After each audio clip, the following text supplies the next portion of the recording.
Firyamada Putri, kelas 3B, dari SDM Pondok Ranggon 01 pagi.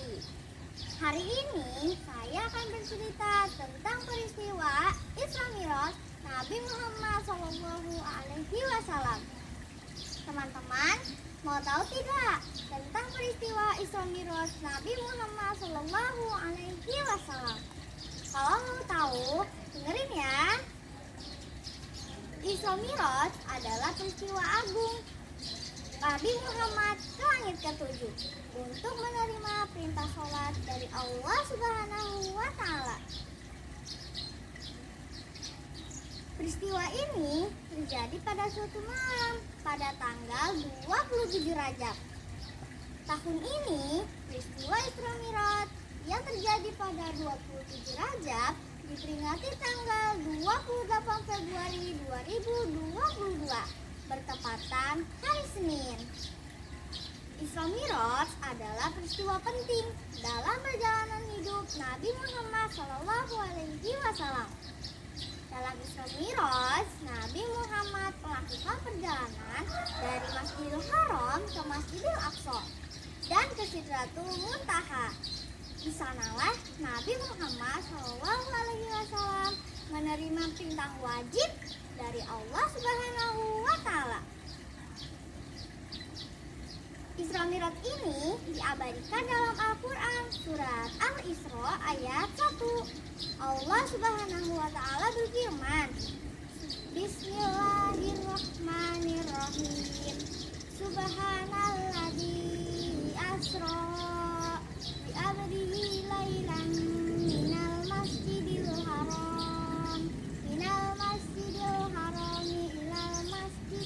aqsal ladzi barakna haulahu linuriyahu min ayatina innahu huwas samiul basir.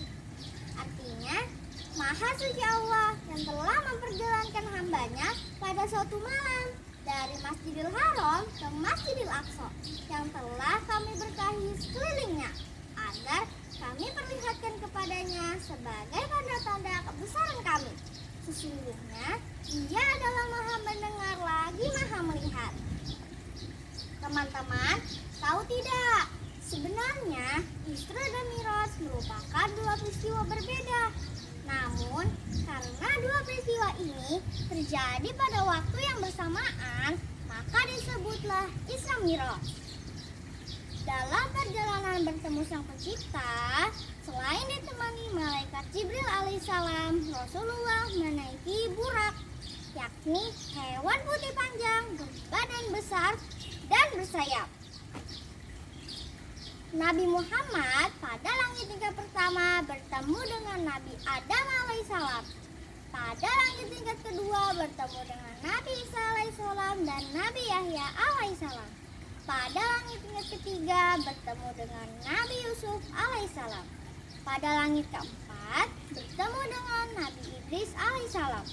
Pada langit tingkat kelima bertemu dengan Nabi Harun alaihissalam. Pada langit tingkat ke-6 bertemu dengan Nabi Musa alaihissalam. Dan di langit terakhir Rasulullah bertemu dengan sahabatnya Allah dan para bapaknya Nabi, yaitu Ibrahim alaihissalam. Nabi Ibrahim mengajak Muhammad untuk pergi ke Sidratul Muntaha sebelum bertemu dengan Allah Subhanahu wa Ta'ala. Sidratul Muntaha adalah sebuah pohon besar yang berada di langit ke-7. Ia adalah pembatas, disebut muntaha atau akhir, karena ia adalah akhir dari sebuah perjalanan. Tidak ada satu makhluk pun yang pernah melewatinya, kecuali Rasulullah SAW. Nah, di Sidratul Muntaha inilah Rasulullah SAW berdialog dengan Allah Subhanahu wa Ta'ala untuk menerima perintah wajib sholat. Ketika mencapai Sidratul Muntaha di langit ke-7, maka perjalanan Rasulullah untuk menerima perintah sholat dari Allah telah berakhir. Perintah yang diterima saat itu ialah berupa sholat 50 waktu sehari semalam. Namun ketika Nabi Muhammad menerimanya, Nabi Muhammad diperingati oleh Nabi Musa alaihissalam untuk memperlihat kemampuan umatnya. Menyadari hal itu, Rasulullah meminta keringanan kepada Allah Subhanahu wa Ta'ala untuk diringankan permintaannya. Sejak saat itu, sholat menjadi 5 waktu dalam sehari semalam, yaitu ada sholat subuh, zuhur, asar, maghrib, dan isya. Nah teman-teman, semoga adanya kisah ini menjadi kita lebih taat kepada Allah Subhanahu wa Ta'ala dan tidak pernah meninggalkan sholat 5 waktu. Sekian cerita dari saya. Terima kasih sudah menyimak. Wassalamualaikum warahmatullahi wabarakatuh.